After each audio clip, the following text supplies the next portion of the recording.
How's it going, everybody? Welcome back to that car vlog channel and the build on my 1976 Chevy C10 Scottsdale. In the previous video on this truck, we took this entire front section out, the radiator, core support, the grill, and all of that, to open this up and make it easier to pull this engine out. And it'll just make it easier to get to things in here because I'm not exactly a small person. In this video, it is going to most likely be engine removal. That is my plan, so let's hope that works out. Now, I've never removed an engine from anything before. Luckily, this is a very simple vehicle from the 1970s, so hopefully it won't be too bad. I've already got most of the work done. I already did do a video, I want to say it was 2 years ago, honestly, with how long it takes me to do things. Preparing this engine for removal. I'll throw a card up here right about now somewhere, so you can go check that out if you want to. It'll also be included in the playlist for this truck. But right now, today, we're going to start by disconnecting a lot of the drive line, the last bits of linkages and wires and stuff that need to be taken apart. And I'm actually going to be putting the intake manifold back on because I've got the lifting plate that bolts to the intake manifold. So instead of rednecking it like I thought I was going to do, I just picked that up and that's how it's going to be done. So, let's get started. Alright, let's go ahead and remove this cover.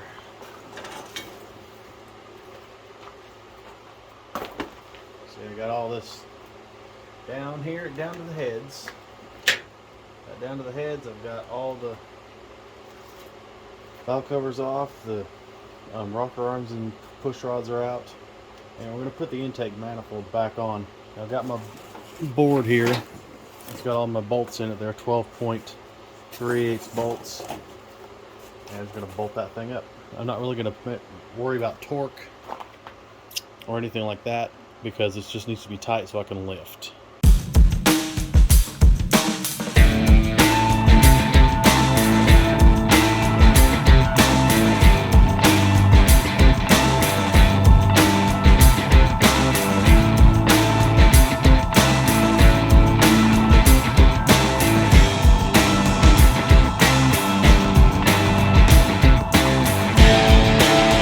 Alright, so that's back on. I'm definitely going to have to invest in one of those wobble extensions if I'm going to put this back on permanent at any time, because some of those were just too much for me to get the ratchet in. I had to use my ratcheting wrench, and obviously you can't determine torque with a ratcheting wrench, so I'm going to have to get that on, or get that tool. I'm going to go ahead and get the lift plate on, and that might be the end of the work for today. Alright, so this is what I got. I bought it on Amazon. It's a Spectre Professional Engine Lift Plate, part number 903. It says it'll bolt to any manifold, will lift over 1,000 pounds, and got 3 different lift angles, so let's see if we can get this thing on here.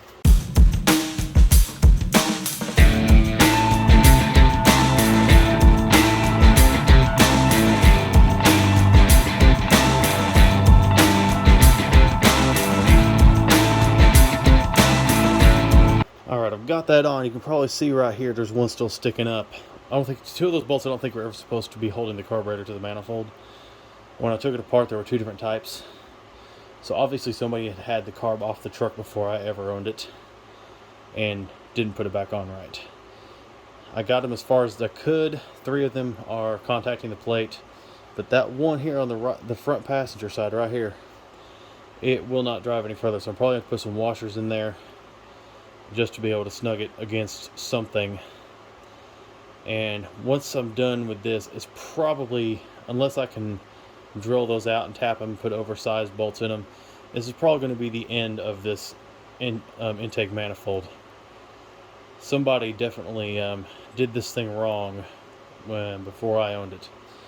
Also right there, you can see here, there was a homemade block-off plate for the heat riser for when it had just a normal carburetor with choke on instead of the electric choke like I put on there. And that was covered up. I guess, like I said, I don't know why. I don't know the history of this truck before I got it, but it was there when I got it. This plate right here, it's kind of a homemade aluminum plate, just to put over that to keep it closed up. And you can tell looks like there's a good bit of carbon on that. But that's that. That's it for today. we'll jump back on this another day. I'm done at the front of the truck for now. I'm gonna come back here and start removing this drive shaft. So right here, you've got 4 7/16 bolts that hold the U-joint onto this back yoke. Now, I've tried to get a ratchet and socket in there. I've tried to get a ratchet and socket and U-joint extension in there. I have tried to get a ratcheting wrench in there. The only thing I can get in here to get these bolts off is an open-end wrench. Now, I was assured by someone else who worked on one of these trucks that this will be okay. I was worried about torque, but they said when it goes back together, just tighten it real good, lock tight, and it won't go anywhere. So I'm going to hope for the best on that, because I have a feeling it's going to go back together the same way. But your 7/16, just work them until they come off. They're not going to want to be easy. About nothing wants to get in here. I don't know if maybe Chevrolet had a different tool at the factory for this stuff. And try not to round them off. This is going to be a bit of work to get this off here, but it will come off eventually. Update on that: once it's broken loose enough with the open end of the wrench, if you have a ratcheting wrench, you may have to hold it onto the head of the bolt, but it will ratchet out with the ratcheting wrench. But you got to use the open end to get it busted loose first. Okay, so with a little more work than I anticipated, which is probably the better way to do it anyway, we got this thing loose. So here's the straps and bolts. There's 2 on each side. The open end wrench started to round one of these bolts off, and that's when I said screw it, we're not doing this anymore. See right there, it's already kind of rounded. I'm probably going to have to replace that bolt, which means I'll probably just replace them all. Cheap enough. I went ahead and popped the U-joint through the shaft here with my ball joint press tool. I mean, this is actually the perfect tool for this. It worked better than it does on ball joints. And got that out, and I got those bolts out. I'm going to try, if I can, to separate this U-joint from this yoke. Hopefully it won't be too difficult. There it goes right there. Just need a little bit of encouragement. I don't know if I'm going to get that all the way out or not, but at least it is loose, and it'll help us to pull the shaft out. See, there comes more bearings. But once again, don't care about the bearings because the U-joints are being replaced. There's no way I would ever put 40-year-old U-joints back on the project. Well, we'll get that. Probably it'll come out. No, it'll come out. It's going to require just a little bit of finagle, a little bit of finesse. There we go. And the U-joint is out. The rear of the shaft is now on the ground. So there's that part. Now the next step is to move up a little ways. I'll disconnect the carrier bearing. Okay, now before I take the carrier bearing, we're going to separate this back part of the drive shaft. Now these clips here, you can see how they're shaped. Now these are probably going to break. One of them at the back did, and one of them at the back was already broken, which is why I actually had to use a hammer and the screwdriver for that. But we're just going to take right here and pinch, and they're going to try to not work because they are very seized in there. A little WD-40 might do the trick, but I'm afraid it's going to make my pliers slip, so I'm just going to do it like this. Let's see that driver. You sure you don't want 40? No, I'm afraid it's going to make the pliers slip too much. I was just going to put it down through here to break that rust loose a little bit. Yeah, it's going to get on everything. They're already having enough trouble gripping. This is not an easy task. It looks like it should be easy, but it's going to put up a fight, especially if something's sold. Where'd your hammer go? There may be better tools, but I'm using what I've got. Anyway, it's basically just of it. Squeeze. And you may have to do some prying, but you can get them out. They're old. They're going to do old car stuff. Alright, so all 4 clips are out of the U-joint. This is what the clips look like when they're out. I'm going to take my ball joint press tool thing and move my camera. And just line this up against the flat part of the bearing part of the U-joint. It should relatively self-center. You can feel through there if it is or not on the other side. And then we'll take our 1/2-inch drive ratchet with our, what was a 7/8 socket, at least for this kit.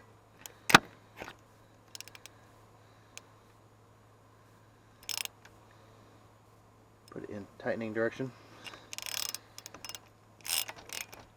And we'll just start turning, and it should. It's fine. It's going to rest against the shaft. Press that joint right through. It's going to be a lot easier than the ball joints did.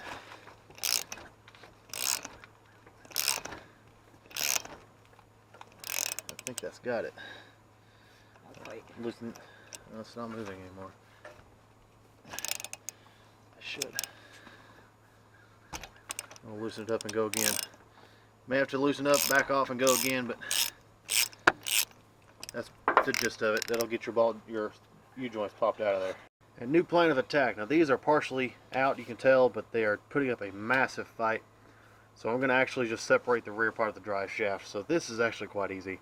This part was already finger loose. So that's absolutely comforting, just totally comforting. Not. And as we go through this project, we're going to find, actually, just as we go through this engine removal, we're going to find things that were finger tight and just screwed right off by hand. Anyway, undo that, and then this shaft pulls right off of that spline, and that's the rear part of the shaft out. And we'll take care of removing those U-joints on the bench. They're going to fight, but they will come out, by God. I'm coming back over to the truck now. I got the back part of the shaft moved and out of the way, and it's over there. Actually, I took the U-joint apart. Took the this back joint apart from the rear part of the shaft. I'm not so sure if I'm going to show in this video or if I'm going to make a separate video about rebuilding the drive shaft or something like that. We'll see. Anyhow, I zip tied a plastic bag over this because it was covered in grease and it was going to rain, and you know. But now I've got to get the rest of the shaft off. So if we come underneath the truck and slide my sexy Walmart box creeper underneath here with me. It's nice, isn't it? You can see now there's not much left to do. There's a bolt here and a bolt on the other side that will drop this carrier bearing, and then the drive shaft should just pull right out of the transmission. Now, if you're going to remove the drive shaft and you're not rebuilding it, the instructions are actually say what you should do is take it apart at the rear axle first, get that lowered to the ground, and then take the carrier bearing off and slide the entire shaft out of the transmission. Removing it from the back was not going so well, so I just removed the whole back part of the shaft. So now we've got to remove this front part. I am going to get something to put up underneath the tail shaft of the transmission just to catch any tranny fluid that possibly drains out. Although I'm not so sure there's that much left in it, because in all the time that it spent with the front end jacked up in the air, I think it drained past the seal. I'm not quite sure. Alright, so what we've got here now is an 11/16 for the bottom, and what did I say, it was a 5/8 for the top. And we'll try to bust these loose. I say I don't know how easy it'll be, because they are old, they've been here forever.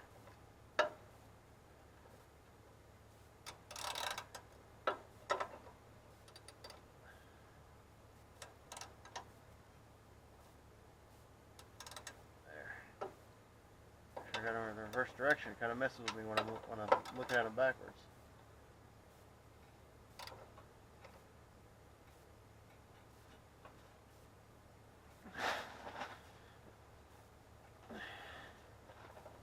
Oh, they are not budging. Thought this might happen one day.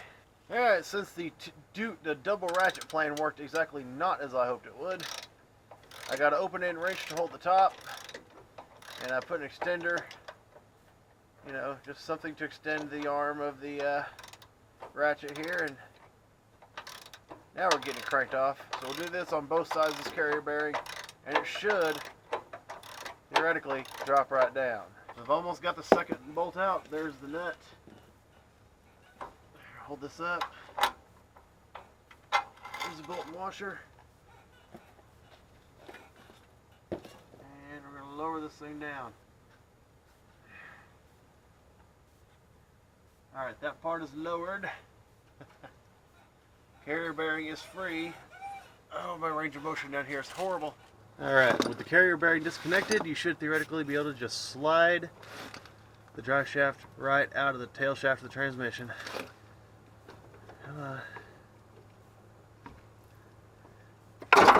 There we go. Woo! Boy howdy, there it is. Can't see it. There it is. The shaft is out. My God, that... There you go. There's a shaftless transmission. A drive shaftless, whatever. Now, I'm going to grab something like a plastic bag or something and a zip tie just to cap that off so nothing can get inside of it. Even though I'm sure that seal probably needs changed anyway. Actually, I can guarantee you that seal needs changed. It's probably as old as the truck, you know, 1976. Whew, Lord. It's actually quite a job getting that shaft off of there. But it's off. I think I might have completely disengaged Park from this truck for quite a long time. Alright, drive shaft is off. I've zip tied a bag over the end of the transmission. Keep stuff, you know, out of it.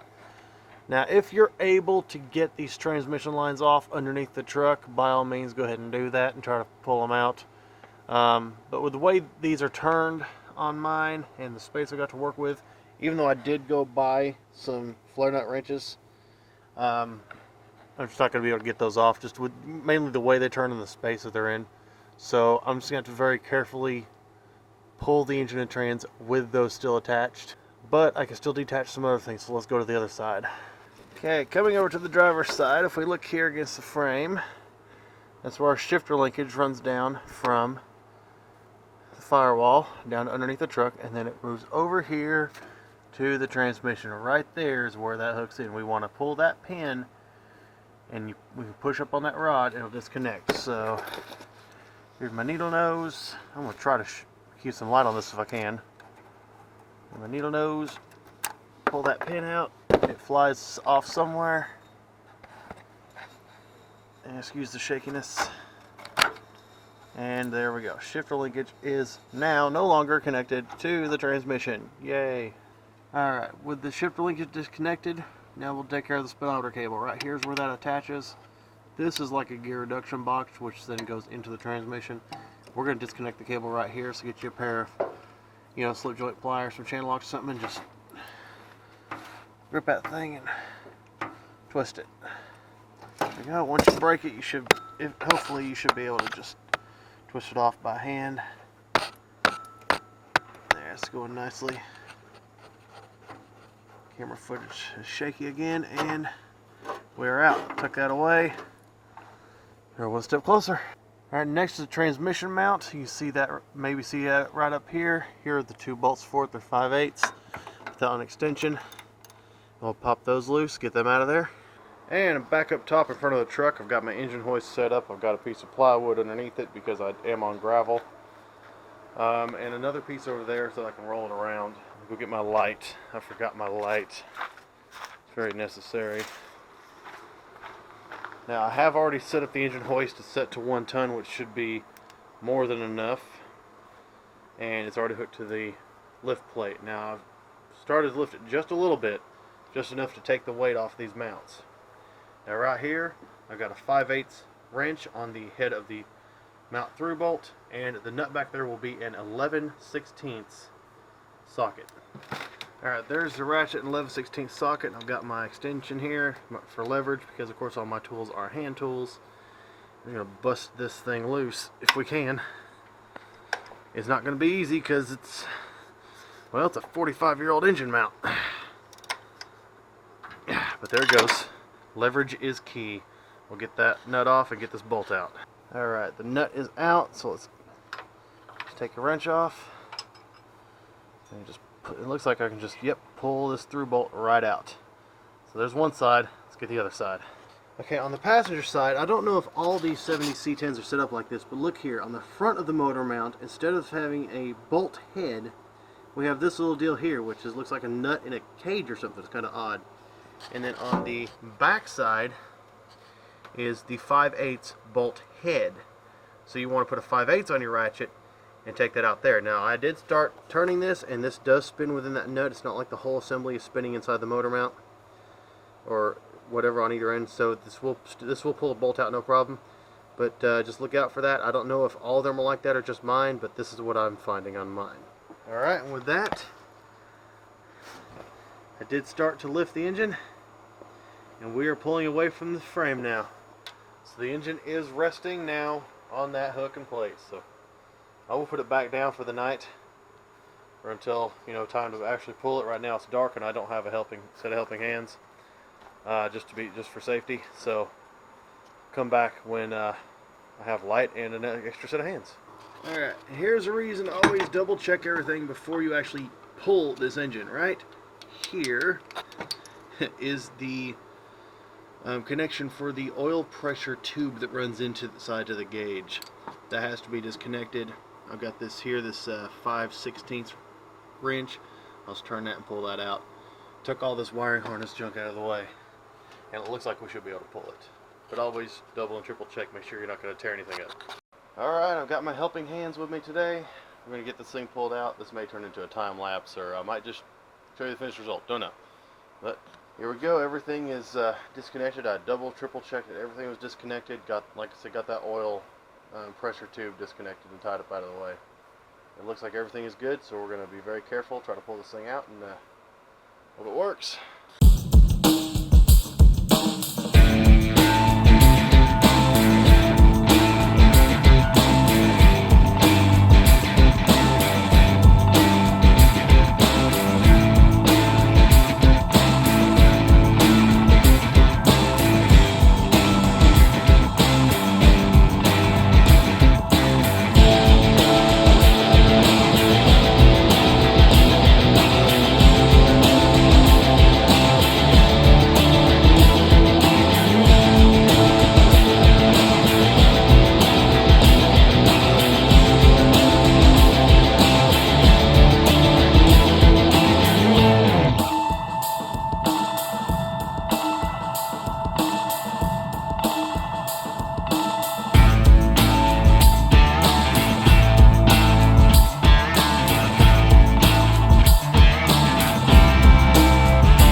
Alright, now with the engine hanging from a stand, you can see what I'm working on a way to get it to the ground onto a pallet. But while I'm here, I'm going to take these trans lines off. Alright, now it's in the air, I'm going to try again to take these trans lines off. Here's my 1/2-inch flare nut wrench. There we go. I'll take those off. I'm going to mark them top and bottom so I know which one is which. And then we can get her set on the ground. And now comes the fun, interesting, somewhat very sketchy process of putting this thing down on this pallet. It's just, yeah, it's sketchy.